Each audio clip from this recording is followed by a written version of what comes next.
In this video, we will talk a little more about the energetics of these transition metal complexes, namely high spin versus low spin complexes, which is related to the field strength. We'll also talk about how crystal field theory can tell us a bit about the magnetism, diamagnetism and paramagnetism in particular for complexes, and we'll talk about the splitting in tetrahedral complexes. So let's look at a strong field case. We have this cobalt with 6 cyanide ligands attached. This is a strong field ligand, so we expect this delta E to be relatively large. In this case, when we fill these, we'd still follow Hund's rule.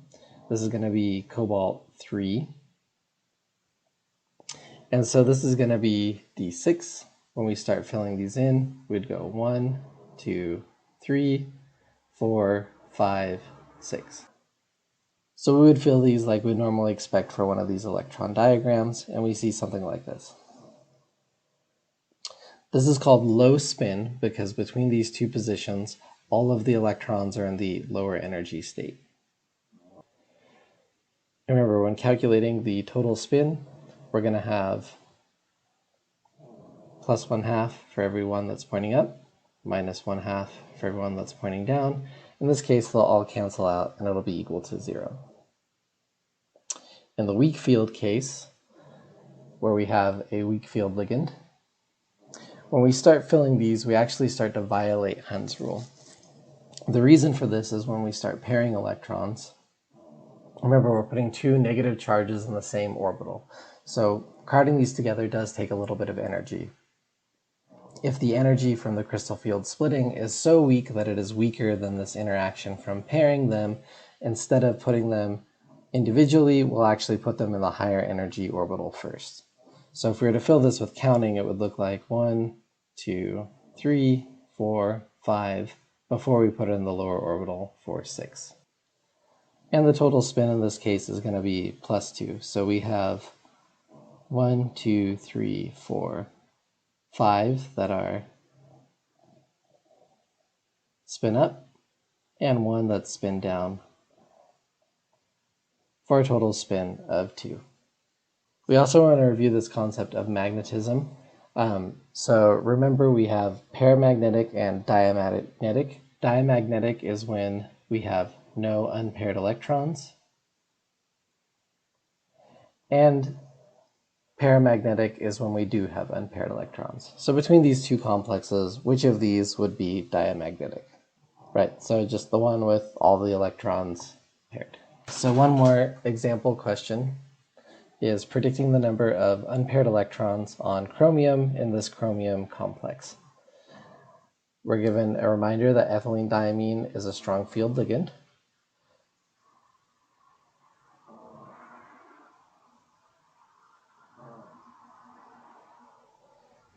Right, and the correct answer for this one would be 2. So how do we do this? First, we'd have to see that chromium in this case, because the overall complex is a plus 2 charge and ethylene-diamine is neutral, that means chromium is plus 2.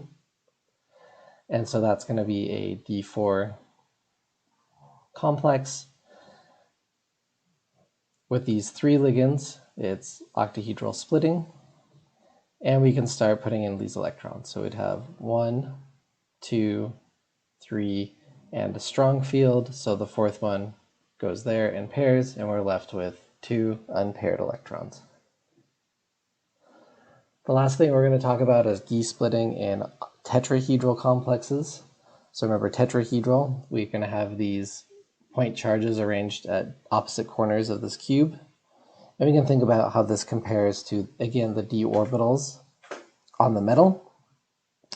And we can see for the dz squared and the dx squared minus y squared, these orbitals aren't pointing directly at a ligand. And they're kind of pointing in between to across a diagonal. So this is going to be as energetically unfavorable as the dz squared or the dx squared minus y squared in the octahedral complex, and it's sort of relatively low energy between those two.